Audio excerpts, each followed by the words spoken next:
Welcome to Read Your Comics. Today I'm looking at Marvel Tales, number 262.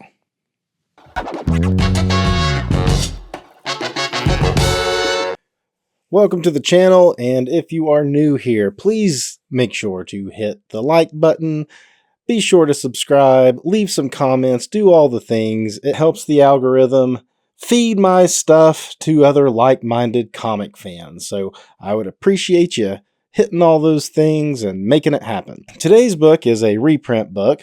I'm a big fan of reprint books from this era.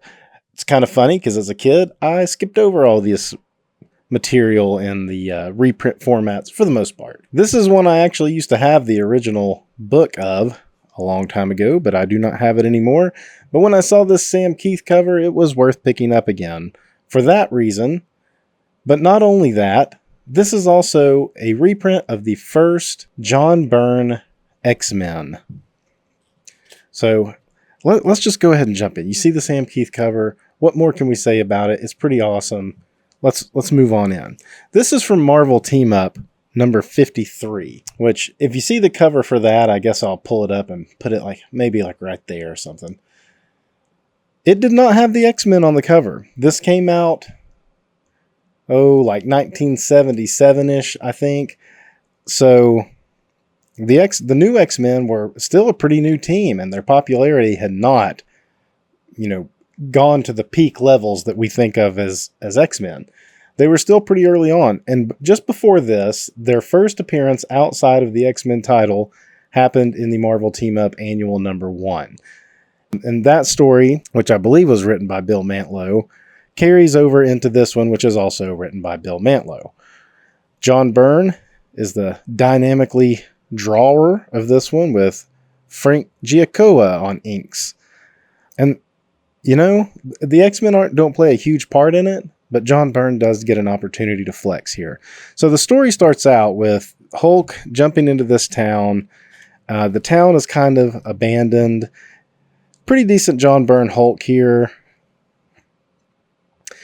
He's noticing nobody's around, and the Hulk is kind of like, no one is here. This must be Hulk's town then. And the Hulk is speaking in a very childlike manner. I love the Hulk. I love the Savage Hulk, but man, his dialogue when he talks like this and you read it as an adult, it's hard sometimes. I'm not going to lie. I'm not going to lie. Anyway, so the Hulk is finding this town. He sees this person in a car, but the person is clearly dead. Pretty gruesome. He picks the person up and shakes him and stuff. Wood God shows up, and I don't know a ton about Wood God. I don't know that he's made a whole lot of appearances, quite honestly. It does reference on one of the pages here somewhere that this is picking up right where I guess his first appearance in a Marvel premiere started. So Wood God comes out and he talks a lot like the Hulk too. He's kind of talks in third person, and he goes to attack the Hulk. The Hulk throws a door at him, and then we get to turn the page to the first John Byrne X-Men. And that's the big sell of the Marvel Team Up issue that this originally appears in. A lot of X-Men collectors like to have the book just for that aspect of it. And we're only going to get a few pages, but you get this awesome double page splash. So this is mentioning where it's picking up where the annual left off.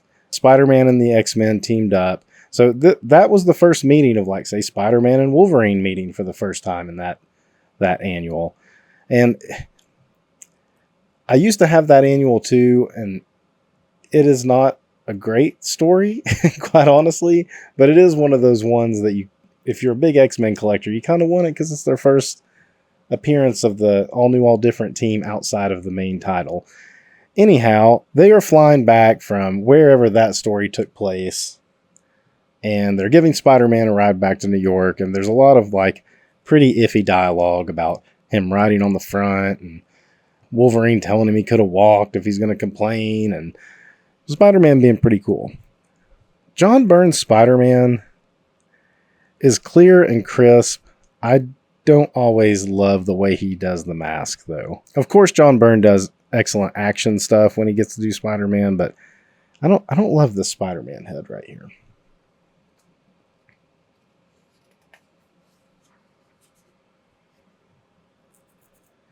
So as they're moving along, they see something on the radar. There's some other these like guys on kind of air cycles rolling in. I do love this panel here of Wolverine leaning in over Nightcrawler's shoulder, which is kind of funny because I was Nightcrawler in the front. I thought Wolverine. No, I guess Nightcrawler was in the front and Wolverine was kind of sitting over him, leaning over with the little snick.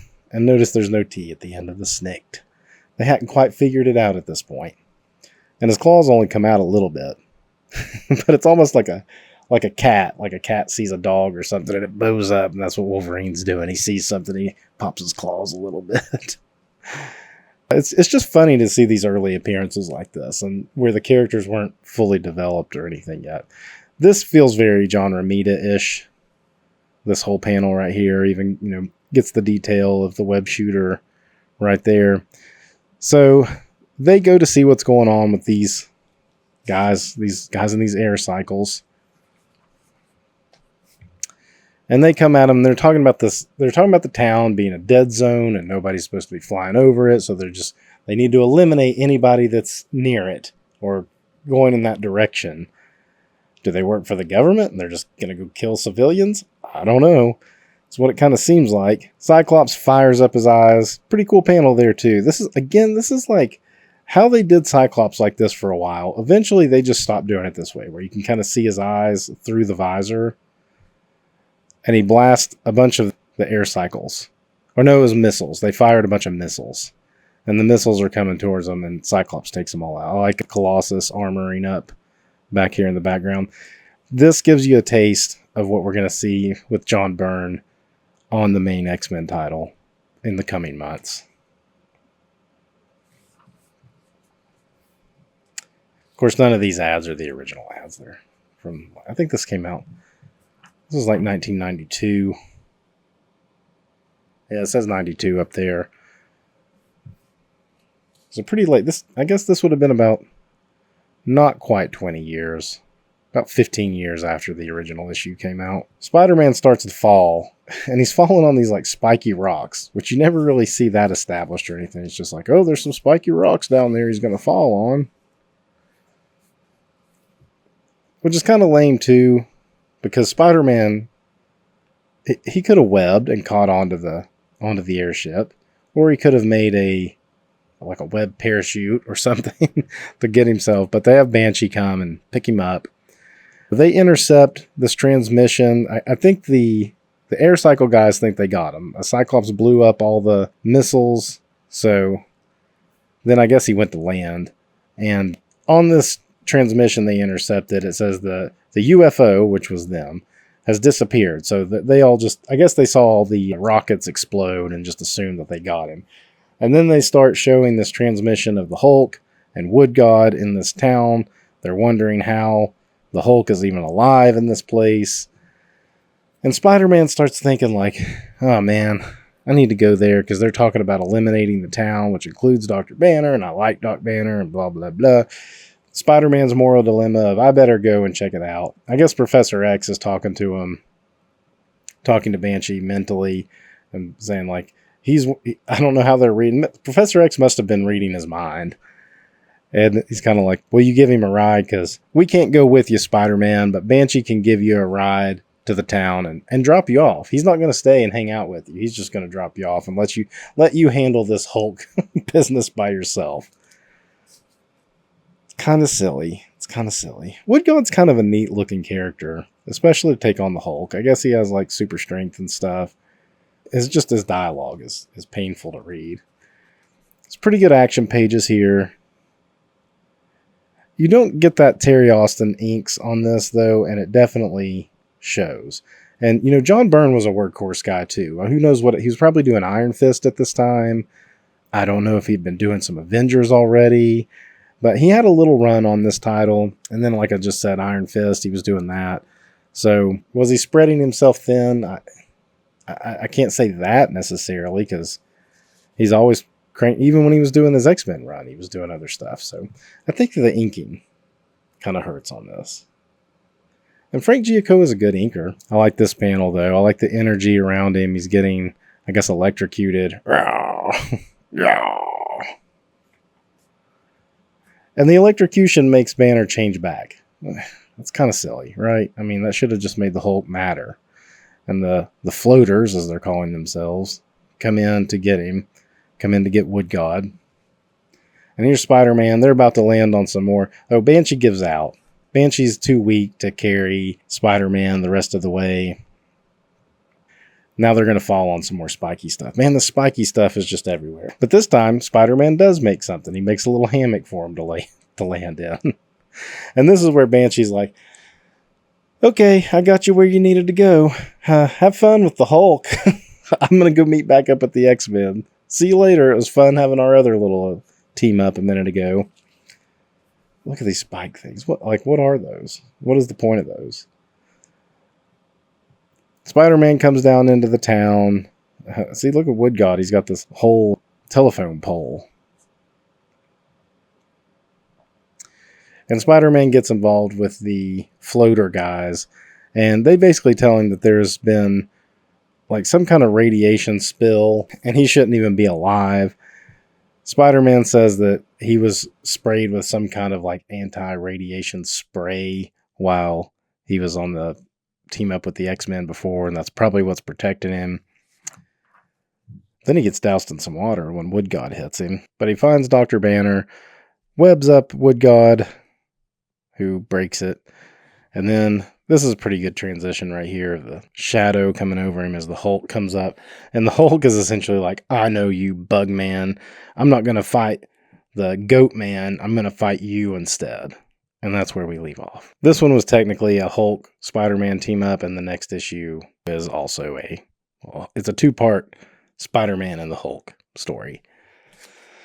But that's not all you get. In this Marvel Tales version, you get a untold X-Men story by Barry Deuter, and Vince Evans is the artist. Unfamiliar with both of those names. I see some potential in Vince Evans here. It's a little rough. I don't see an inker listed, so I guess he inked himself. This is pretty much just picking up where the X-Men took off, left Spider-Man behind, and they encounter this character out in the desert who has some kind of like solar powers, and he's able to bring them down, and he attacks the professor first somehow. The professor's like weakened from all this action anyway.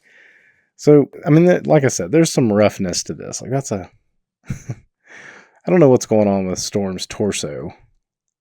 Kind of rough. There's not much to this. They just take on this character. I like this panel here. Doing a fastball special. Interesting perspective here. You can definitely tell that he's grabbing Wolverine.